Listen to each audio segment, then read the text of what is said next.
is WRAL News, coverage you can count on.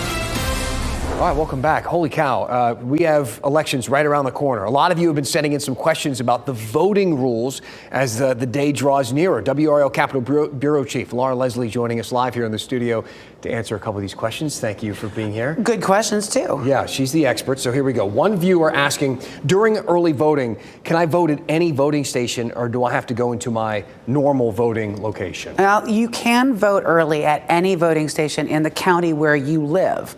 Not another county. Your election day precinct probably isn't an early voting site. However, if you vote on election day, you will need to go to the voting precinct you're assigned to.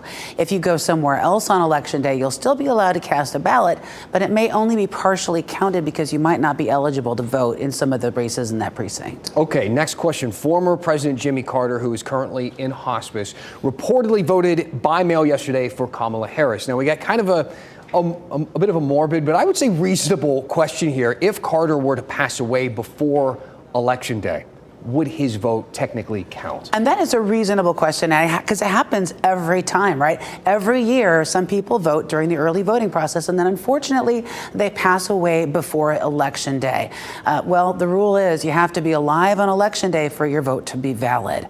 County Board of Elections work with other officials to compare death notices in your county with the voter rolls, and every absentee vote, whether that's by mail or early in person, has a unique identification code on it, and that allows election officials to find the ballot cast by a particular voter. So if someone votes early but then dies before Election Day, election officials will go back and retrieve their ballot and they will not count it. This next question I found to be very interesting because so many more people are voting early nowadays, and we see how fast the news cycle can happen and how things can change. This viewer asked, what if I vote early but then something happens and I change my mind? Can they retrieve my ballot and allow me to cast a new one?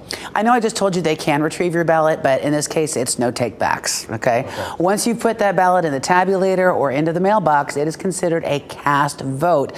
Do-overs, sorry, not allowed. So make sure you double check your ballot before you cast it to make sure everything is correct. And if you're not sure, you can wait till a little bit closer to Election Day, just maybe not too close. Good stuff. You and I will be working election night Election together. night, absolutely. All right. Thank you, Laura. Thanks.